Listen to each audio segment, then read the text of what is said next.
So our transformation journey started well before the Sustainability and Transformation Plan, and we had good working with our local authority colleagues on the Better Together programme, to the point where the work that James has mentioned actually came out of that initially, out of Better Together.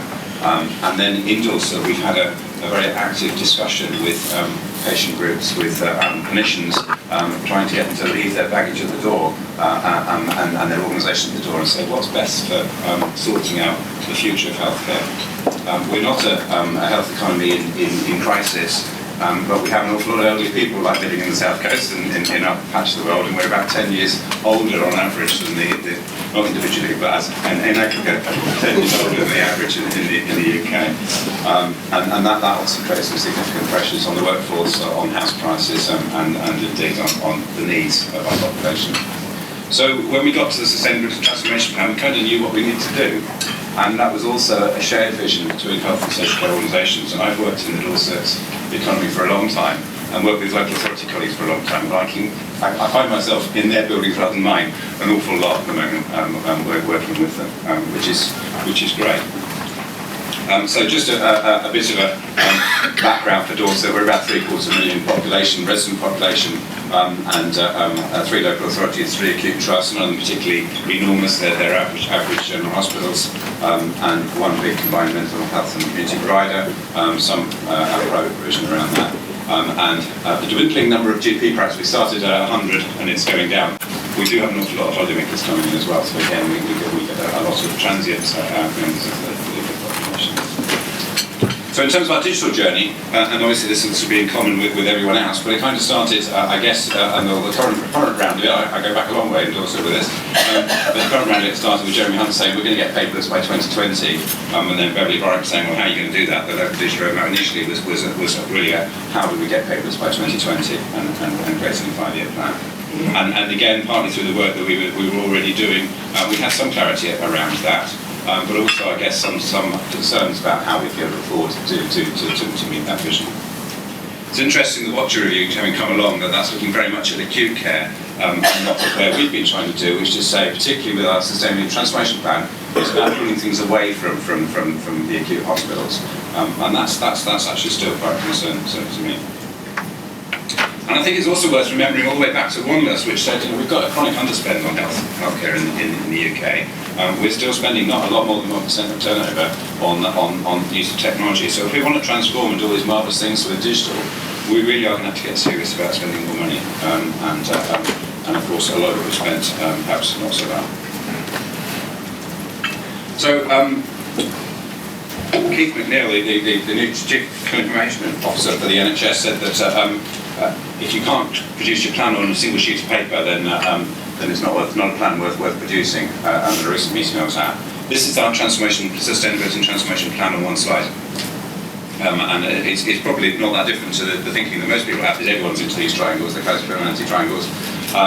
But one of our primary focuses is Tier 1, prevention at scale. How do we deal with people who don't really get in touch with the health service an awful lot, who probably pitch up at A&E because they don't know where else to go, and it's the only place they know about, or they come to the GP surgery.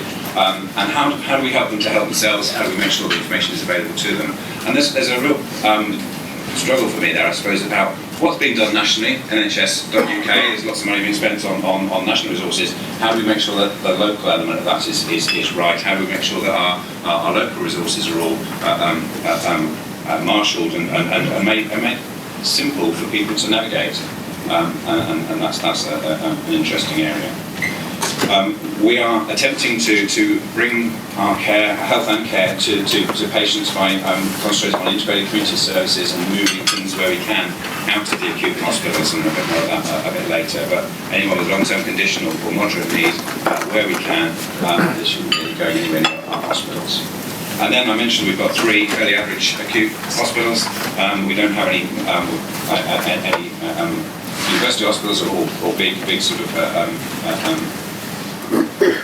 units in our county, but we want them to work as a single network, as a shared network, to enhance their services, to ensure that they're in a position to do the best for our population, and where necessary, also linking out to county. And then two streams to support those three tiers. One around leading and working differently, around how we make our workforce work effectively, and that's again one of the barriers between getting organisations to work together. Is fine having integrated health and social care teams, but when they're on different terms and conditions, that creates a lot of problems, and we haven't fixed that yet. And the other strand, which is the one that I guess is of concern to me, particularly, is the digitally enabled Dorset. How do we support all this in terms of records, of sharing information, of digitally enabling both our patients and social care clients and our staff. And there's also a bit of a struggle about how you can fit all this when actually we were already pretty busy before we started this new journey, and a lot of projects in train, a lot of individual organisations with a full raft of work underway, and the idea of shared working. Everyone wants to do it, and no one's got the time to do it. And how we make that happen is I guess, as I'm sure it will be for you, an ongoing struggle. I thought this was a really interesting and insightful paragraph, which really says, don't just digitise, make sure that you're getting the best out of the digital technology, and you're reimagining the work that you do, re-engineering the work, and that's crucial. And some of the steps that we've had to take, things like digitising paper case notes. The clinicians complained like mad about it, and we knew they would, and we had to do it. But we're still not in the acute hospitals collecting all the information digitally yet, and that's part of the journey that we've still got to do. But getting them beyond that initial difficult step is crucial, and making them realise that they're in control of that mission, to make sure that happens. So digitally enabled Dorset really has five key elements. The first one is about having the right information in the right place at the right time. That's about records, shared records. The second is about empowering people. We've used the term people throughout our STP and our LDR because they could be patients, clients, service users, carers, citizens, and very importantly staff. Because we need to empower staff rather than make them feel it's a drag to have to record things and use the technology. Third area is about care closer to home, where it can be in the home. We have, I didn't mention, but over half of our population is in Bournemouth and Poole at one conurbation, and the rest of Dorset is very rural, with a lot of areas where there's no 2G signal, let alone a 4G, 5G signal. And also not many roads, as people who come and visit us find a bit of a struggle. The fourth strand is about understanding the needs of people, knowledge management, and that sort of area. And the fifth is about supporting network expertise, and that's again about making the workforce able to work seamlessly across all of the organisations as we go through. So in terms of better and safer care, one of the early things that we did was that we were one of the first people to use summary care record. We were in the first 6 PCT areas at the time to do that. And we've been recently enriching the summary care record like mad. And there's a GP, Mark Spring, who's a GP in Sandford, but he's also the out-of-hours lead for Southwest Ambulance, who would have everyone have an enhanced summary care record. These things are actually quite important to know that there's not something wrong with people. And again, the Ambulance Trust are very keen on us using these national resources because their staff move across in and out of our patch during the course of the day. So that's key for them. Obviously, as part of developing the digital roadmap, we all had to say where we thought we were in terms of the different areas of endeavour. And this is Dorset in aggregate, so this is the 3 acute hospitals and our community mental health provider. And I guess over the 3 years, this is a combination of commitment, things we know we're going to do, aspiration, things that we believe we're going to do and we think we're going to have the money to do, and hope, things that we would really like to be doing. And by the end of 3 years, under this, each individual organisation has given a score for where they think they're going to be, and I challenge them on it and try to move them on to what might be acceptable. We've done quite a significant piece of work updating our overarching information sharing agreement and the thing which we call the Dorset Information Sharing Charter. And we had the Information Commissioner coming down to launch our launch event for that, and we said it's Dare to Share. It was the name of the event. And he said, actually, no, that's wrong. It's Dare to Care. and he really was quite keen on what we were trying to achieve. So we have the overarching agreement of parties and a sort of a momentum to say, actually, we need to do this. And it's really helped, obviously, by the Quality Gap review, which kind of says, you've got to have the confidence to share. Actually, you've got a duty to share information. And it doesn't trump the duty to keep it secure, but it really enables people to change the conversation and to say, why aren't we doing this? We've all wanted to do it and all had all sorts of reasons why not to share information. Actually, now that's so much easier to say we can just get on and do it. And as part of that, as James mentioned, we've been working actively on a thing called the Dorset Care Record and bringing together summary of information for our staff. As part of our sustainability and transformation plan, we looked at a number of patient journeys, and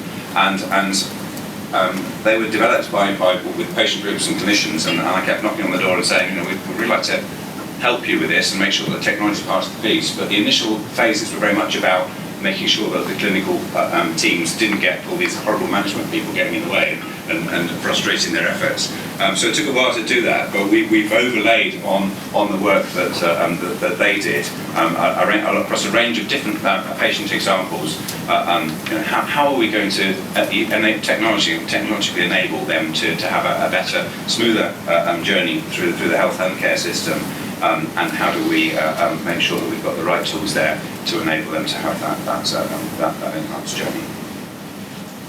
And the Dorset Care Record is across all of the organisations I mentioned at the top, really, the three local authorities, all of whom are changing their social care case management systems, and our own hospitals, and where we can, linking with our neighbours, particularly Salisbury, Yeovil and Southampton. Empowering People, Prevention at Scale is an interesting TEDx talk by Daniel Kraft, which I recommend to you. It was actually 2014, but they're so far ahead in California that actually it's still really worth looking at. It's 20 minutes. If you've got 20 minutes of your life, I really recommend it. But one of the things he was kind of saying was that healthcare is intermittent, reactive, siloed and broken. And it's kind of what happens between appointments. Patients, particularly with a long-term condition, what they do between appointments is far more important than the exchange that the healthcare professionals might have with them. So we kind of need to get in there and make it continuous and proactive. And it's one of the things that technology enables us to do, that actually we can be monitoring people, or they can be monitoring themselves all the time, and where things start to go askew, if we've got the means to dive in and help them, that's far more efficient on our time, and it's also a much better experience for the individual. And we have online information, and as I said, there's the NHS Choices, and then we have three resources in the county. And one of them is a health resource, one's a social care resource, and the other's a public health resource. And that's mad. If you're a person living in the county, you don't know our structure. You just shouldn't know our structure. So we've got to sort that out and bring those together and think in terms of the citizen. How do they, when they've got something wrong with them, if we're working together as a health and care organisation, we've got to make sure our resources tie together. And the other thing for me is that these will take you through to a person. We don't make full use of the digital strand, and we need to be smarter about enabling people to get digital advice and guidance that will lead them through to a person, because it's important we still have that for those that need it or choose it. But that people increasingly are living their lives online and accessing information at times when we're not there to support them. And again, across the country, we have access to our own records, but many people I talk to don't know that they have access to their own records, but the GPs don't tell them. So we need to do a campaign really at ensuring that happens. And within the digital roadmap, there's the universal capabilities. One of those is about driving up the number of people in our community who know that they can access their record, who want to manage if they want to manage their own condition or get involved and just see what our agencies are talking about. We have a few specialties, particularly neurology in Poole, where they're doing some really interesting work with wearable devices and patient-collected information, patient-contributed elements to the record, and expanding on those is a key area for us with our plans. And all of our local authorities, as part of procuring their systems, we're looking at self-assessment and also signposting as part of their systems. And part of our vision of the Dorset Care Record is that the patient will have their own citizen view of their record and collated information across all the agencies that they're dealing with, because juggling passwords for 3 different hospitals and the community service and the local authority and the charity that we've got working with them for a particular condition, it ain't going to work. It's going to be very difficult.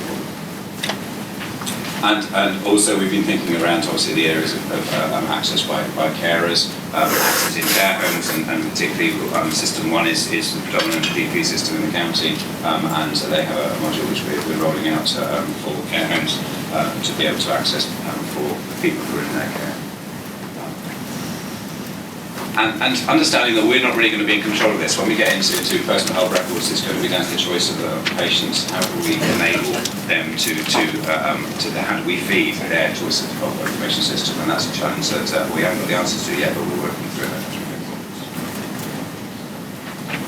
So there's a whole area and a whole generation coming through for whom the internet is ubiquitous, and I can remember before the internet. Sure, some of you in the room are old enough like me to remember before the internet existed and the mobile phone existed. But the opportunities, they just expect that everything is delivered to them digitally in their pocket and at their demand. But the opportunities that brings in terms of co-production and self-contributed data and information. As we go forward, smart homes and transponders that are tattooed.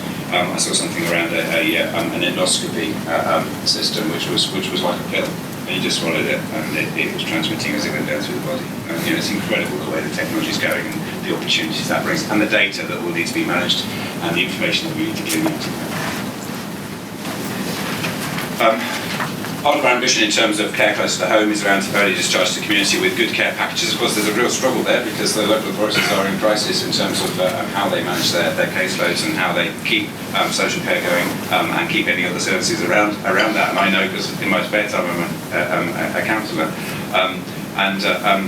But we're also, the GPs are actually quite keen to bring expertise in, so to work rather than actually the concept of referrals. And again, there's a universal capability that we should be referring everything through referrals. Actually, no. We need to go beyond that to how can I get hold of the expert now to talk to me and this patient to help me to learn, and also to help them to get an answer now to what they want to move forward. And part of the Dorset Care Record will help our integrated health and social care teams to work together, and we've had some really good success in the Weymouth area of the county with an integrated team working together, where the local authority just accepted we're going to need to work on the health system, and if we need to order a package of care, then we'll do that on our own systems. But expecting people to change the way they work and accept someone else's way of working, and also to go forwards. And supporting outreach and expert opinions. The fourth area is around understanding needs, system-wide intelligence, and I found the data, information, knowledge, wisdom triangle and embellished it slightly from several sources. But I think it's really important that we collect an awful lot of data, and much of it languishes without being looked at all in any detail. We get some information from it, and do we actually turn that into knowledge and wisdom? And particularly in terms of business intelligence and population health, understanding the entire journey, understanding that from the patient's perspective, we might think we're doing really well in our little enclave of the health and social care spectrum, and then they're popping into A&E, or they're calling 111, or they're really confused by the information we've given them, or not really taking it in, and we've gone away thinking we're doing a good job, but actually their journey as a whole journey isn't optimal for them, or perhaps what we would perceive it to be. And then you also get into decision support and expert systems, and how we make sure that knowledge and wisdom is applied back at the cold face when you're seeing the patient, and ensuring that, particularly as we go forward with personalised healthcare and the whole thing around genomics, when that hits mainstream, and we're not one of these genomic centres, and the big university hospitals dealing with it right now, but that is going to hit us before very long in terms of with a person with this particular genome, how can I give them the best care? This doesn't chart very well, but this is just sort of the visualization of information, and this is Florence Nightingale in the Crimea, and it's really interesting because the big grey area, the first year was on the right and the second year was on the left. But the big grey area is people dying from avoidable diseases. And month on month, she plotted that, and then by the second year, they kind of got that under control. So making it really visual, making it really accessible to people. It's fairly, once you know that's what it is, so you've got the months going round, and then the avoidable deaths, obviously, then she was able to bear down on that.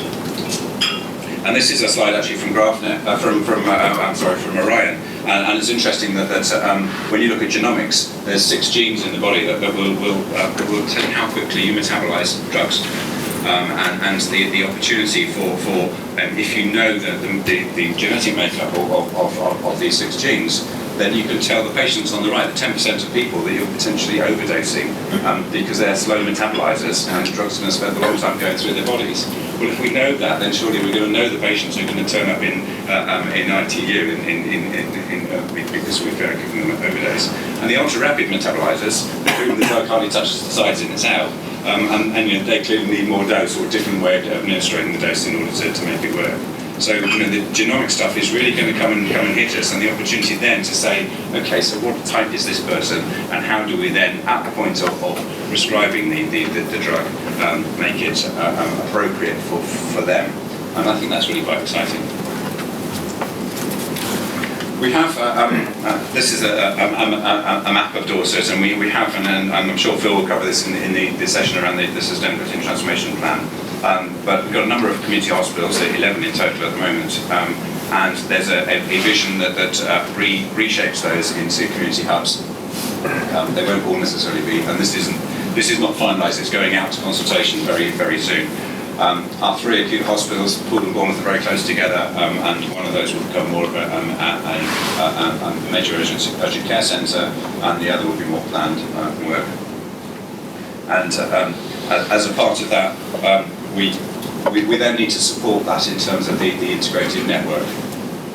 So some of that is really basic, and things like Wi-Fi roaming, and there's a thing, if you haven't heard of it, called GovRoam, which is similar to the education sector, EduRoam, which is, if you're thinking about sharing Wi-Fi, then get on the GovRoam bandwagon, because that then means that wherever you go in the country, there is a common Wi-Fi for professional staff to use that enables them to get authenticated and get potentially back to their own organisation.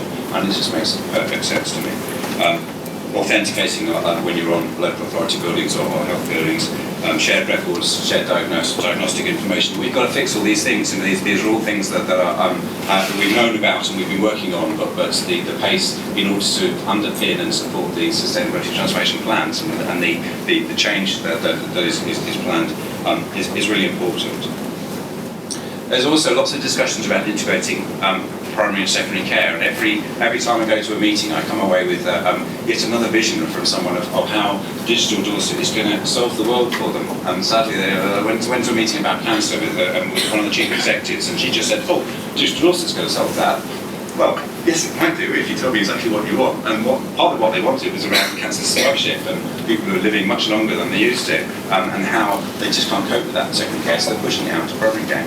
And it's a completely new concept around that, but it has common themes with surveillance that we do obviously in certain areas, but they can't yet tell me where in the health and social care spectrum it's going to be, but it probably will be with GP practices or these community hubs.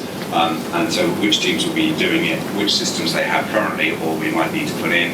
And so we need to have mobility and agility in what we're providing and where we're providing it, and either it's universal or it's adaptable to that. And then, as I said, a lot of rural county with not a lot of Wi-Fi signals, so remote working and enabling people to access information anywhere as a key area. Alongside things like instant messaging and video conferencing to enable people to work smarter and to bring teams together when they're not physically together.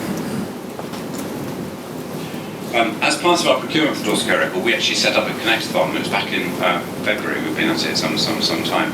It was really interesting because we challenged our shortlisted suppliers to do all of the standards, and some of them took to it with a will, and some of them were actually quite reluctant. And that was quite telling in terms of the journey we've got to take together. I don't know where we're going to go. Part of this is actually a journey into the unknown.